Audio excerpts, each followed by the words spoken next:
ano, no? Oo nga eh. Okay lang yan. At least natapos na. Tara, kain tayo. Tara, kain na tayo. Guys, narinig niyo ba yung bagong chismis? Anong chismis? Tungkol daw kay Sir Clarion. Sit daw. Tatagid daw siya ng mga estudyanteng babae. Kailan mo naman narinig yan? Nagalayan ka lang. Hindi naman ata totoo yan? Anong hindi totoo? Klarong-klaro naman sa mga galaw niya. Mismo, napansin niyo ba yung way kung paano siya tumitingin sa mga babae? Hindi siya sa mata tumititig, day. Ay, sorry. Kayo talaga, ang hilig yung mga ng tao. Sis, masyado lang confused. Huwag mo sabihin wala kang napapansin kakaiba sa mga galaw niya. Wala. Normal lang siya para sa akin. Mabait naman siya. Baka nagbabait-baitan lang para makuha ang loob ng mga biktima niya. Marami namang nagdadala, pero ang ilan hindi naman. Ewan ko lang. Isa pa, maraming sabi-sabi na nireport na siya sa police station dahil sa pangaharas niya sa mga babae sa dati niyang tinuturuan. Kung ako sa'yo, Roxy, mag-iingat na ako sa paligid ko. Malay natin kung saan na sa atin na magiging susunod na biktima niya.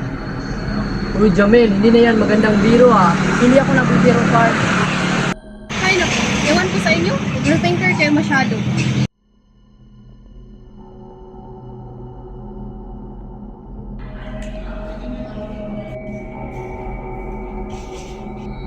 Hello, bro.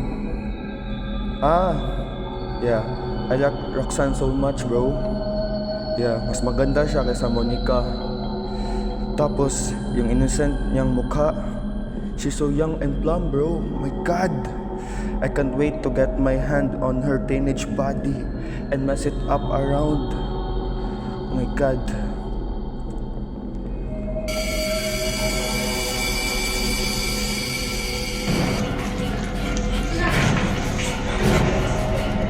Bumalik ka dito!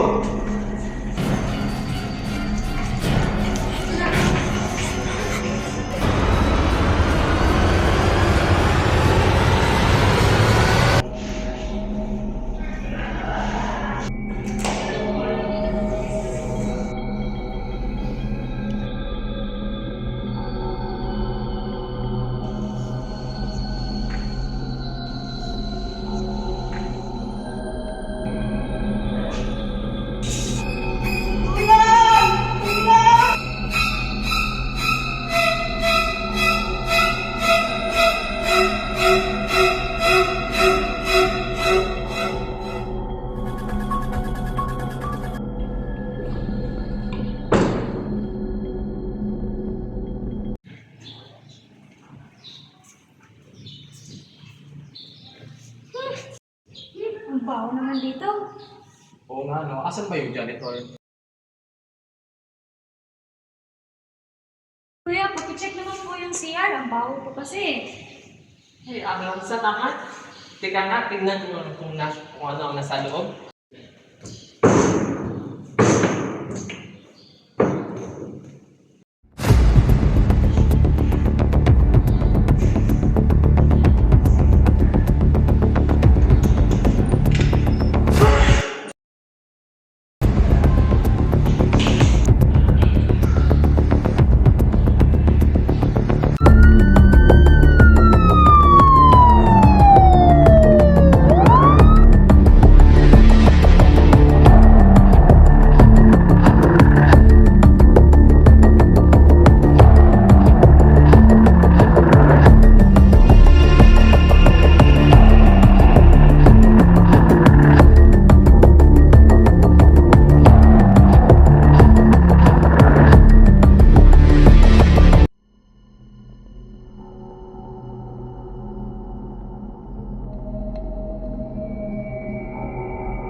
ngayon, nakaharap ako ng pulis.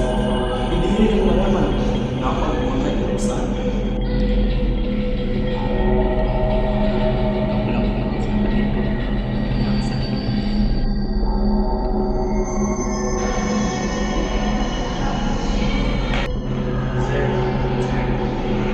Sir, nagagulong ba?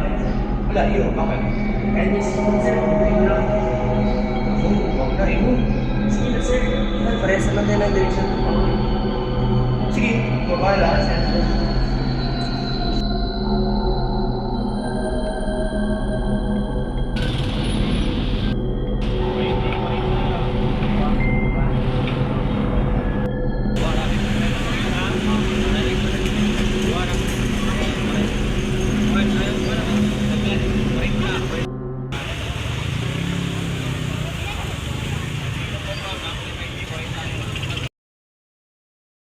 Narinig ko daw, sir, nag-transfer ka daw dito. May issue lang sa previous call ko. Kaya pala.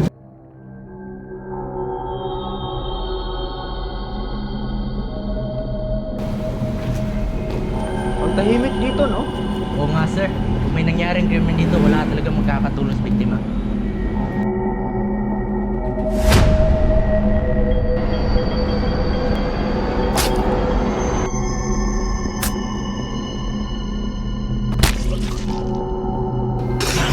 Alala mo kung paano mo pinatay ang kapatid ko! Binaboy mo yung kapatid ko, hayop ka! Ikaw pala ang kapatid ni Roxanne. Kung nakita mo lang kung paano ko ginawa siyang laruan habang nagkamaawa siya sa akin. Kahit patayin mo ko dito, hindi mo na mabalik ang kapatid mo.